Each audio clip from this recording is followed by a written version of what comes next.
Il y a 66 millions d'années, un objet de 10 km de diamètre fonce vers la Terre à 70 000 km par heure. L'impact libère la puissance de 5 milliards de bombes d'Hiroshima. En quelques secondes, le règne des dinosaures s'achève dans un incendie apocalyptique. Mais revenons en arrière. Pendant 165 millions d'années, les dinosaures ont dominé chaque continent. Des colossaux Argentinosaurus au redoutable T-Rex, ils régnaient sans partage sur un monde qui leur appartenait. Alors, comment certains ont-ils pu survivre à cette catastrophe planétaire ? Comment certains animaux ont-ils survécu à cette catastrophe qui a tué tous les autres dinosaures ? La réponse va vous surprendre, car oui, des dinosaures vivent encore parmi nous aujourd'hui. Les oiseaux ne sont pas les descendants des dinosaures, ils sont des dinosaures. Les seuls vrais survivants de l'extinction KPG qui a ravagé la planète il y a 66 millions d'années. Mais pourquoi eux et pas les autres ? La réponse tient dans un chiffre fatal, 25 kg. Toutes les espèces de plus de 25 kg ont disparu lors de cet apocalypse. Pas une seule exception. Le T-Rex, avec ses 8 tonnes, condamné. Le Triceratops et ses 12 tonnes, anéanti. Les sauropodes titanesques, rayés de la carte. Les oiseaux, eux, avaient la taille parfaite pour survivre. Mais ce n'était pas leur seul atout. Leur bec représentait une arme de survie décisive. Contrairement aux mâchoires spécialisées des grands prédateurs, le bec des oiseaux primitifs pouvait tout broyer.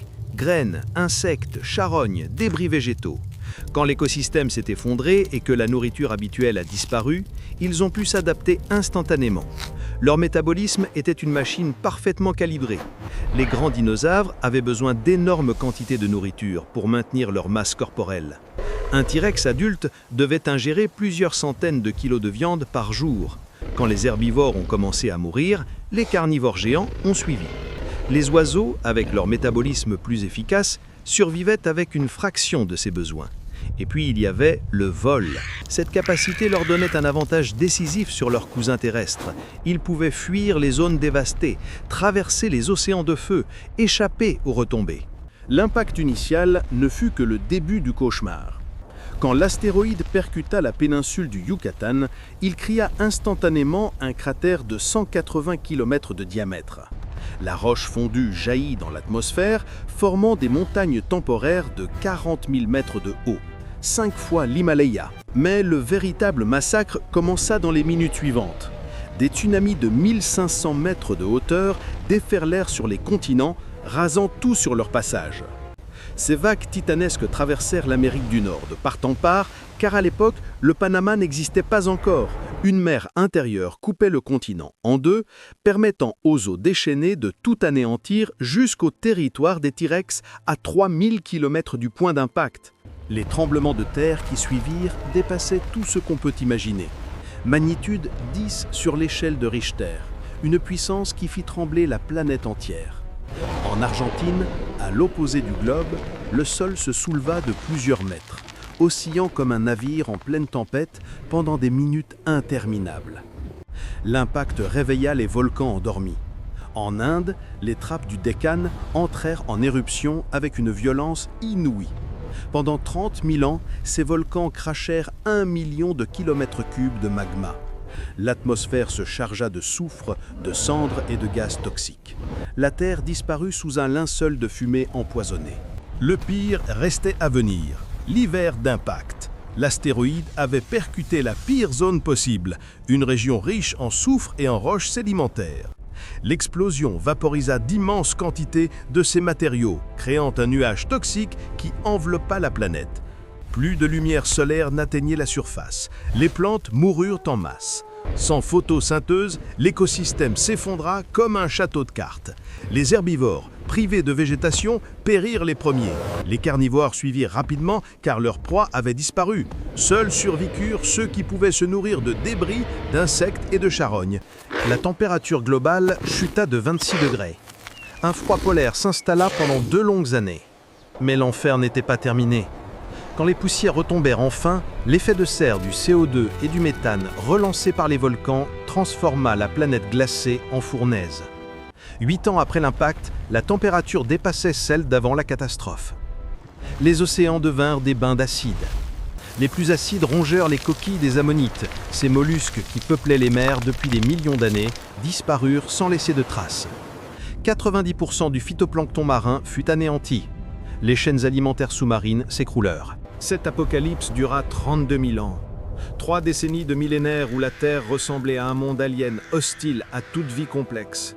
Les survivants devaient non seulement échapper à l'impact initial, aux tsunamis et aux tremblements de terre, mais aussi traverser des décennies de millénaires d'hivers nucléaires, de pluies acides, de famines généralisées et de bouleversements climatiques extrêmes.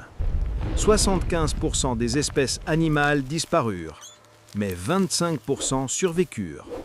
Et parmi ces survivants se trouvaient de petites créatures à plumes dotées d'adaptations qui allaient leur permettre de conquérir le monde post-apocalyptique.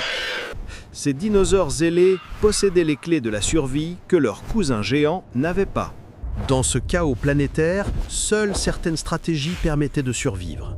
Les oiseaux les maîtrisaient toutes. D'abord, les refuges. Pendant que les géants mouraient à découvert, les petites créatures trouvaient protection dans des terriers, des grottes, des crevasses rocheuses.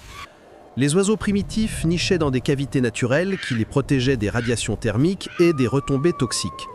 Leurs cousins aquatiques, comme les ancêtres des canards, plongeaient sous l'eau pour échapper aux nuages de feu. Ensuite, l'hibernation. Les crocodiles nous montrent encore aujourd'hui cette stratégie gagnante. Ils peuvent survivre plus d'1 an sans manger en ralentissant drastiquement leur métabolisme. Leur rythme cardiaque tombe à quelques battements par minute. Les oiseaux primitifs possédaient cette même capacité d'adaptation métabolique, entrant dans des états de torpeur prolongés quand la nourriture se raréfiait. La diversification alimentaire fut cruciale. Pendant que les T-Rex mouraient de faim, privés de leur proie habituelle, les oiseaux devenaient des opportunistes absolus. Détritivores, ils se nourrissaient de matière organique en décomposition. Nécrophages, ils festoyaient sur les carcasses innombrables qui jonchaient la planète dévastée. Cette flexibilité alimentaire leur permit de prospérer là où les spécialistes périssaient. La reproduction rapide constituait un autre atout décisif. Les grandes espèces mettaient des décennies à atteindre la maturité sexuelle et produisaient peu de descendants. Les petites espèces se reproduisaient massivement et rapidement. Elles pouvaient reconstituer leur population plus vite que l'extinction ne les décimait.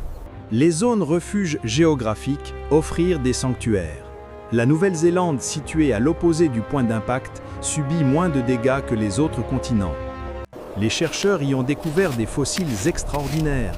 3 espèces de dinosaures non-aviens qui ont survécu 1 million d'années après l'extinction de masse. Preuve que l'écosystème local avait résisté au cataclysme. Mais les oiseaux possédaient l'avantage ultime, leurs ailes. Quand une région devenait invivable, ils pouvaient migrer vers des zones plus clémentes. Ils traversaient les océans, contournaient les déserts de cendres, fuyaient les zones volcaniques actives. Cette mobilité leur donnait une flexibilité géographique que leurs cousins terrestres n'avaient pas. Ces stratégies combinées transformèrent les oiseaux en machines de survie parfaites. Ils ne subissaient pas l'apocalypse, ils la traversaient avec une efficacité redoutable. Aujourd'hui, 10 000 espèces d'oiseaux peuplent la planète. Chaque moineau, chaque aigle, chaque colibri porte en lui l'héritage des dinosaures théropodes qui ont défié l'apocalypse et gagné. N'oublie pas de t'abonner pour découvrir d'autres récits fascinants de notre planète.